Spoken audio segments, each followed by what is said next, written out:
8वीं क्लास में जो इस वर्ष अध्ययनरत हैं और जो बोर्ड एग्ज़ाम देने वाले हैं 13 अप्रैल को, उनको उनके लिए महत्वपूर्ण प्रश्न पत्र जेक के द्वारा अपलोड किया गया। इसका डिस्कशन हम लोग करने वाले हैं, तो देखिएगा सब कोई ध्यान से। तो देखिए, पहले झारखंड शैक्षिक अनुसंधान एवं प्रशिक्षण परिषद रांची झारखंड वार्षिक परीक्षा 2022-23 मॉडल प्रश्न पत्र कक्षा 8 विषय गणित, समय 1 घंटा दिया जाएगा। पूर्णांक 50 अंक का रहेगा। देखिए सामान्य निर्देश क्या है, पढ़ लेते हैं। देखिए कुल 50 प्रश्न रहेंगे। इसमें सही प्रश्न के उत्तर अनिवार्य है। प्रत्येक प्रश्न के लिए 1 अंक निर्धारित है। प्रत्येक प्रश्न के 4 विकल्प दिए हैं, सही विकल्प का चयन कीजिए। गलत उत्तर के लिए कोई अंक नहीं काटे जाएंगे, यानी नेगेटिव मार्किंग का प्रावधान नहीं है। यानी निर्देश को समझ गए कि कुल 50 प्रश्न रहेंगे इस परीक्षा में, और सब क्वेश्चन ऑब्जेक्टिव टाइप का रहेगा। 4 ऑप्शन में से आपको सही एक ऑप्शन पर क्या करना है, टिक लगाना है। तो सबसे पहले देखते हैं क्वेश्चन, हम लोग यहाँ पर आते हैं। तो पहला क्वेश्चन क्या कहता है, 1 नंबर में देखिए कि सबसे छोटी पूर्ण संख्या कौन है बोला गया है। तो पूर्ण संख्या किसे कहते हैं, जो 0 से लेकर अनंत तक की संख्या को, जैसे 0 हो गया, 1 हो गया, 2 हो गया, 3 हो गया, 4 हो गया, 5 हो गया, 6 हो गया, डॉट डॉट डॉट किया अनंत तक। तो 0 से लेकर अनंत तक की संख्या को हम लोग पूर्ण संख्या कहते हैं। तो सबसे छोटी पूर्ण संख्या क्या हो जाएगा, तो पहला ऑप्शन में 1 दिया हुआ, दूसरा ऑप्शन में 0 दिया हुआ, तीसरा ऑप्शन में 2 दिया है, चौथा ऑप्शन में 3 दिया है। तो हमारा हो जाएगा दूसरा ऑप्शन, यानी 0 हो जाएगा। दूसरा क्वेश्चन लेकर आते हैं। देखिए दूसरा ऑप्शन में दूसरा क्वेश्चन क्या पूछा गया है, 5 का व्युत्क्रम क्या होगा बोला है। व्युत्क्रम का मतलब होता है उल्टा। तो 5 का उल्टा क्या होगा, तो 5 का उल्टा पहला ऑप्शन में दिया है -5, दूसरा ऑप्शन में दिया है -1/5, तीसरा ऑप्शन में दिया है 5/-1, और चौथा ऑप्शन में 1/5। तो 5 का उल्टा होता है 1/5। तो सही आंसर हमारा हो जाएगा ऑप्शन नंबर 4, यानी 1/5 हो जाएगा। अगला क्वेश्चन 3 नंबर का क्वेश्चन पूछा गया है, 19 का वर्ग क्या होगा। तो वर्ग किसे कहते हैं, तो कोई भी संख्या को अपने आप में गुना करने पर जो गुणनफल प्राप्त होता है उसे क्या कहते हैं, वर्ग कहते हैं। तो 19 का वर्ग कितना होता है, तो 19 × 19 करेंगे, 19 × 19। तो 19 को 19 को गुना कर देंगे तो कितना हो जाएगा हमारा 361 गुणनफल आएगा। तो 361 कौन सा ऑप्शन में है देखते हैं। तो पहला ऑप्शन में 324 है, दूसरा ऑप्शन में 361 है, तो 361 ही हो जाएगा। बाकी ऑप्शन को देख लीजिए, 341, 371 है, बाकी ऑप्शन होगा नहीं, यानी ऑप्शन नंबर 2 हमारा सही हो जाएगा। 4 नंबर देखिए, 900 का वर्गमूल ज्ञात कीजिए बोला गया है। तो 900 का वर्गमूल कितना होगा, तो 900 का वर्गमूल निकालने के 2 विधियाँ हम लोग जानते हैं, मुख्यतः होता है तो वर्गमूल भाग विधि और अभाज्य गुणनखंड विधि। तो दोनों विधि से देखिए यहाँ पर बहुत आसान है। भाग विधि से निकालने के लिए आखिरी तरफ से क्या करना पड़ता है, जोड़ा करना पड़ता है, बार लगाना पड़ता है, और ऐसी संख्या लेना पड़ता है उसका पहाड़ा उतना ही बार पढ़ के, और उससे अधिक नहीं होना चाहिए। तो यहाँ 3 का पहाड़ा पढ़ेंगे तो 3 बार, 3 ते कितना होगा, 9 होगा। तो 3 बार में चलेगा, 2 जीरो के बदले में 1 जीरो हो गया, यानी 30 हो जाएगा वर्गमूल। 900 का वर्गमूल कितना हो जाएगा, 30 हो जाएगा। ऑप्शन नंबर 1 होगा। 2 नंबर में 27 है, 3 नंबर में 40 है, और 4 नंबर 35 है। इसको हम अभाज्य गुणनखंड विधि से भी निकाल सकते थे, अभाज्य गुणनखंड करना पड़ता है। दोनों मेथड आसान है। 5 नंबर देखिए, 11 का घन कितना होगा। घन का मतलब होता है कोई भी संख्या को समय से 3 बार गुना करने पर जो गुणनफल प्राप्त होता है उसे घन कहते हैं। तो 11 × 11 × 11 3 बार गुना करेंगे, तो 11 × 11 11 11 11 11 में 121 होगा, 121 को गुना करेंगे 11 से, तो हमारा ऑलरेडी आ जाएगा गुणनफल 1331 आ जाएगा। तो 1331 कौन सा ऑप्शन में दिख रहा है, पहला ऑप्शन में 1221 दिख रहा है, दूसरा ऑप्शन में 1121 दिख रहा है, तीसरा ऑप्शन में 1331 दिख रहा है। तो 1331 हमारा सही हो जाएगा तीसरा ऑप्शन। चौथा ऑप्शन में दिख रहा है 1241, तो 1331 हो जाएगा 5 नंबर क्वेश्चन का आंसर हमारा।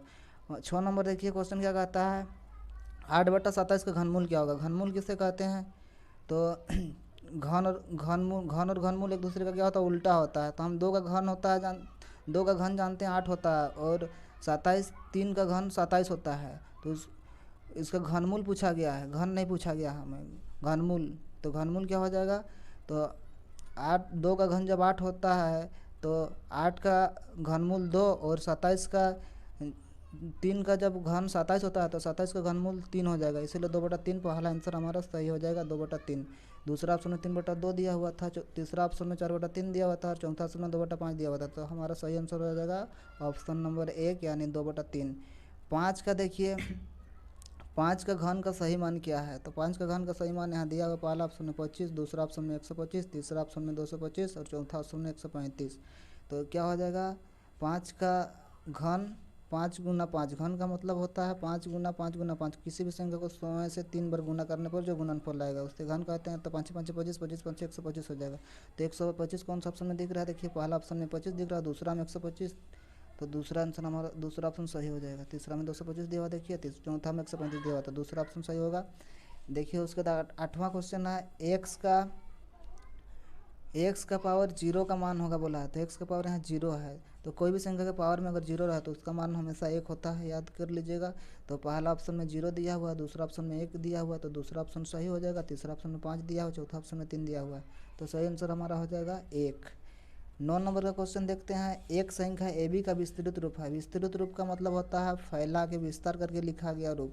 यहाँ एक संख्या ए बी है, ए बी मतलब कोई भी दो अंकों का संख्या है, मान लीजिए दो अंकों का संख्या कुछ भी मान लेते हैं, जैसे मैं मान लीजिए 14 मान लिए, तो इसको क्या करेंगे अलग अलग करके लिखेंगे, इकाई का मान को अलग लिखेंगे, दाहिने का मान को अलग लिखेंगे। तो इकाई दाहिने का मान को अलग अलग करके लिखेंगे तो क्या हो जाएगा, मान लीजिए कि दाहिने के स्थान पर 1 है तो एक दाहिने में 10 होता है, और इकाई के स्थान में 4 है तो इकाई के स्थान में जितना मान रहता है उतना ही होता है, 10 + 4 के रूप में होगा।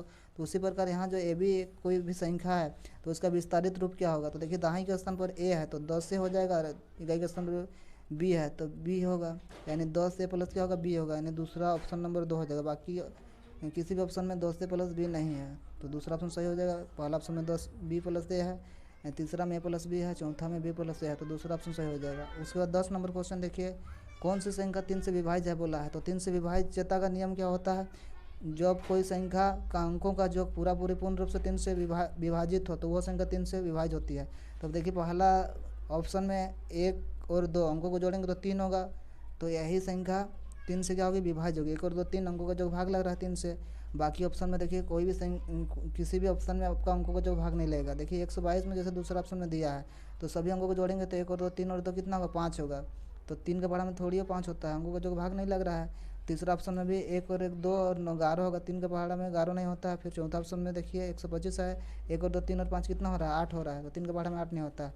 11वां नंबर देखिए 11वां क्वेश्चन देखते हैं, निम्न में से एक पदी व्यंजक कौन सा है, तो जिसमें केवल एक पद हो उसी का कहते हैं एक पदी व्यंजक। देखिए इसमें 2 पद है, पहला ऑप्शन में x + y है, यहाँ पर एक क्या करता है प्लस या माइनस चिन्ह क्या करता है भाग करता है, तो x + y यहाँ तो दो भाग कर रहा है, मतलब दो ये दो पद दिए है। और दूसरा ऑप्शन में देखिए 2xy, यहाँ पर प्लस माइनस कुछ भी चिन्ह नहीं है, एक साथ इंटू में है मतलब गुना में है xy, इसीलिए एक पदी व्यंजक यही होगा 2xy। तीसरा ऑप्शन अगर देखने जाइएगा तो x - y ये भी 2 भाग कर रहा है यानी द्विपदी है। चौथा ऑप्शन भी 2 भाग है मतलब द्विपदी है, एक पदी नहीं है, यानी सही आंसर हो जाएगा ऑप्शन नंबर 2 2xy हो जाएगा। 12वां क्वेश्चन आ जाते हैं। देखिए 12वां क्वेश्चन में कह रहा है -2xy का संख्यात्मक गुणांक क्या है। संख्यात्मक गुणांक का मतलब होता है संख्यात्मक गुणांक का मतलब होता है कि पूर्णांक संख्या जो चर के साथ गुना में हो, तो पूर्णांक संख्या चर के साथ गुना में जो है वो क्या दिख रहा है हम लोग को -2 दिख रहा है चर के साथ, यानी -2 आंसर हो जाएगा इसका। अगला देखिए क्वेश्चन है क्या 13 नंबर में a² - 2ab + b² का गुणनखंड होगा।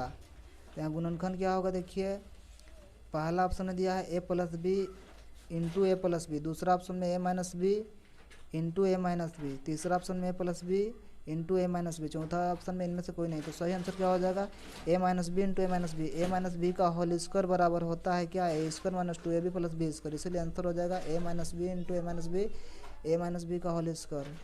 अगला क्वेश्चन 14 नंबर देखते हैं। 14 नंबर में क्वेश्चन क्या कहता है, 14 नंबर में x² - 9 का गुणनखंड होगा, तो x² - 9, तो x² - 9 को हम लोग इस प्रकार से लिख सकते हैं, x² - 9 है उसको 3 का स्क्वायर लिख सकते हैं, तो हो जाएगा किस रूप में a² - b² के रूप में हो जाएगा। तो a² - b² का हम लोग फार्मूला जानते हैं क्या होता है a + b × a - b होता है, a + b × a - b, तो a + b × a - b के रूप में कौन सा ऑप्शन में दिया हुआ है देखिए, तो पहला ऑप्शन में ही दिया हुआ है a + b यानी x + 3 × x - 3 दिया हुआ है, a + b × a - b के रूप में दिया हुआ, बाकी किसी भी ऑप्शन में दिया हुआ नहीं है, तो सही आंसर हमारा होगा पहला ऑप्शन यानी x + 3 × x - 3। और दूसरा ऑप्शन में देखिए x - 3 × x - 3 है, तीसरा ऑप्शन में x + 9 × x - 9 है, चौथा ऑप्शन में x + 3 × x - 2 है, तो सही आंसर पहला ऑप्शन हो जाएगा। अगला क्वेश्चन आते हैं 15 नंबर में 3x + 2 = 5 है, तो x का मान, तो 3x + 2 = 5 जब दिया हुआ है 3x + क्या 2 = 5 दिया है, 3x + 2 = 5 दिया है, तो हम क्या करेंगे 3x बराबर उस पार ले जा सकते हैं 2 को, तो 5 - 2 हो जाएगा, तो क्या हो जाएगा 3x बराबर क्या हो जाएगा 3 हो जाएगा। तो x इसलिए x बराबर जब मान निकालेंगे x बराबर करेंगे तो 3 और 3 कटेगा तो मान कितना आएगा x, तो एक x का मान 1 हो जाएगा, इसलिए पहला ऑप्शन में देखिए, पहला ऑप्शन में ही दिया हुआ है एक, तो पहला ऑप्शन हमारा सही हो जाएगा, दूसरा ऑप्शन 2 है, तीसरा ऑप्शन 5 है, चौथा ऑप्शन में 4 है, तो ऑप्शन नंबर 1 सही हो जाएगा। यहाँ 16 नंबर में दिया हुआ 3 लगातार पूर्णांकों का जोगफल 51 है, तो पूर्णांक क्या होंगे, क्या क्या पूर्णांक होगा, तो यहाँ हमें पूर्णांक पता नहीं है, तो पूर्णांक यहाँ मानना जाता है जब दिया हुआ नहीं रहता है कोई मान। तो पहला पूर्णांक x है, दूसरा पूर्णांक x प्लस कितना 1 लेंगे, तीसरा पूर्णांक x प्लस कितना लेंगे 2 लेंगे, सब प्लस के रूप में लेंगे, और बराबर क्या होगा 51 होगा। सभी को जोड़ेंगे तो x क्या होगा 3x, तो 3x प्लस कितना हो जाएगा 3x प्लस 3 बराबर कितना होगा 51 होगा। 3x बराबर करेंगे तो 51 माइनस कितना हो जाएगा 3, तो 3x बराबर हो जाएगा 48, 51 में 3 घटेगा तो कितना होगा 48 होगा। तो x बराबर करेंगे तो कितना होगा 48 बटा कितना होगा 3, 3 का 3, 3 16 में कितना होगा 48, तो x बराबर 16 हुआ। तो दूसरा पूर्णांक होगा x प्लस 1 यानी 17, और x प्लस 2 बराबर कितना होगा 18 हो जाएगा, जब x बराबर 16 निकला, तो यानी 16 17 18 हमारा क्या हो जाएगा आंसर होगा, यानी ऑप्शन नंबर क्या हो जाएगा 2 हो जाएगा। अगला देखिए 17 नंबर क्वेश्चन में आते हैं, 40 का कितना प्रतिशत 16 है बोला है, तो बहुत आसान है प्रतिशत निकालना। 40 का कितना प्रतिशत, यानी 40 का तुलना किया गया है, कोई भी संख्या अपने आप में जो होता है 100% होता है, 40 अपने आप में 100% होगा, कुल संख्या 100% होता है, तो उसका तुलना किया गया 16 से। 16 कितना प्रतिशत होगा 40, तो 16 का क्या करेंगे, जिससे तुलना किया जाता है उसको नीचे लिखा जाता है, 16 बटा क्या करेंगे 40 है, प्रतिशत निकालने के लिए गुना 100 करेंगे, तो 1 0 के साथ क्या होगा कटेगा, 4 का 4, 4 चौके 16 होगा, तो 4 10 से कितना 40%, यानी 40 का कितना प्रतिशत 16 है, तो 16 जो है 40 का कितना प्रतिशत के बराबर है 40% के बराबर है, और 40 अपने आप में 100% आती है, इसीलिए ऑप्शन नंबर 3 हो जाएगा 40%। 18 नंबर क्वेश्चन देखिए, कह रहा है क्या 50 आमों के समूह में 60% आम बिल्कुल पके हैं, तो पके हुए आमों की संख्या कितना है बोला है। तो 50 आमों के समूह में कुल आम जो है 50 है, 50 आम में से 60% आम पका है, तो कोई भी संख्या अपने आप में 100%, 50 जो आम है कुल आमों की संख्या है, तो 50 क्या होगा 50 जो है आम 100% का वैल्यू होगा, उसका 60% आम पका हुआ है, यानी 60% का वैल्यू निकालेंगे, 50 बटा 1 से गुना क्या होगा 60 होगा, 0 0 क्या होगा 1 0 से कटेगा, दूसरा जीरो से कटेगा, तो 5 6 कितना होगा 30 होगा। तो 30 हमारा कौन सा ऑप्शन में दिख रहा है, पहला ऑप्शन में 20 दिख रहा है, दूसरा ऑप्शन में 25, तीसरा ऑप्शन में हमें 30 दिख रहा है, तो 30 सही हो जाएगा। अगला क्वेश्चन देखते हैं 19 नंबर, यदि x बराबर 1 है, y बराबर -2 है, तो x square plus Y square का मान क्या होगा बोला गया है। तो मान कुछ नहीं करना है, इसमें जो समीकरण दिया हो उसमें x और y का मान को रख देना है। तो x का मान को रखना है हमको कितना, x जो स्क्वायर प्लस वाई स्क्वायर है उसमें x का मान को रखना, x का मान में रखना 1, तो 1 का स्क्वायर हो जाएगा, और x का स्क्वायर होगा प्लस y की जगह पर हमको रखना है -2 का स्क्वायर, तो 1 का स्क्वायर 1 ही होता है, और माइनस जब दो बार गुना होगा तो दूना 4 होगा, 1 और 4 कितना हो जाएगा 5 हो जाएगा।